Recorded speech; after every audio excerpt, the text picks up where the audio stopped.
রাস্তার উপরে ইট, বালি, পাথর, রড, তক্তা, ইমারতের সরঞ্জাম রেখে পথ চলতে মানুষের যাতায়াতের অসুবিধা করছে বলে অভিযোগ শান্তনু সিংহ রায়ের বিরুদ্ধে।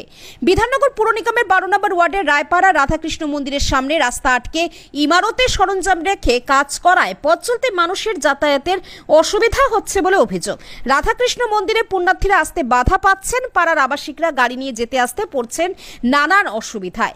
একজনের তো যেতে গিয়ে পড়ে গিয়ে হাত পা ভেঙে যায় এবং কেটে যায় নানান জায়গায়। ভোগান্তিতে পড়ে ক্ষোভে ফুঁসছেন এলাকার মানুষজন। এলাকার মানুষেরা স্থানীয় ইকো পার্ক থানায় অভিযোগ জানালে আজ বিকেলে পুলিশ ঘটনাস্থলে গিয়ে তদন্ত শুরু করেন।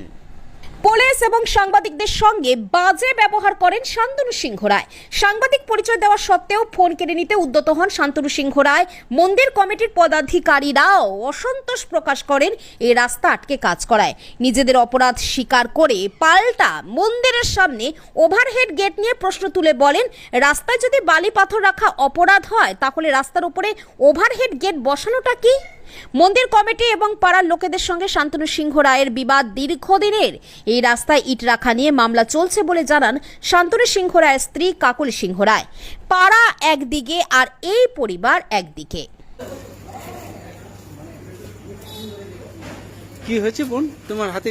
এখান দিয়ে স্কুটি চালাতে চালাতে যাচ্ছিলাম, তো ওখানে পাথর পড়েছিল, তো তখন ইয়েও ছিল, পেরেকও ছিল ছোট ছোট, তো পেরেকটা ঢুকে গেছে ভেতরে। তাই? তো পড়ে গিয়ে পেরেকটা ঢুকে গেছে। কবে হয়েছে? কালকে পরশুদিন হয়েছে। কালকে টিটেনাস নিয়েছে, হাতটা পুরো এখান থেকে এটা পুরো ফ্র্যাকচার আছে, ফ্র্যাকচার হয়ে গেছে? কেটে গেছে, ফ্র্যাকচার হয়ে গেছে। পুরো কেটে গেছে।